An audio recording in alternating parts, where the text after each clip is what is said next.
నమస్కారం ఘంటారావానికి స్వాగతం. ముందుగా ప్రధాన అంశాలు. పశ్చిమాసియాలో భీకరంగా సాగుతున్న యుద్ధం. బహ్రెయిన్లోని యుఎస్ నావికాదళ కేంద్రంపై ఇరాన్ దాడులు.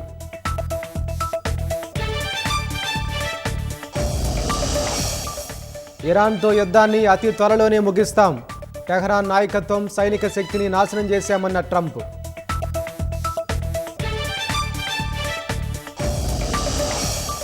భారీ నష్టాలతో ప్రారంభమైన స్టాక్ మార్కెట్లు. 1300 పాయింట్లకు పైగా పతనమైన సెన్సెక్స్.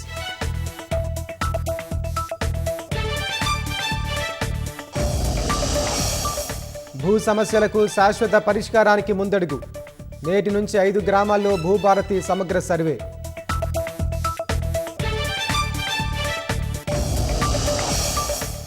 హనుమకొండ జిల్లా పున్నెల్లిలో విషాదం. ఈత కొలనులో పడి తల్లి 2 పిల్లలు అనుమానాస్పద మృతి.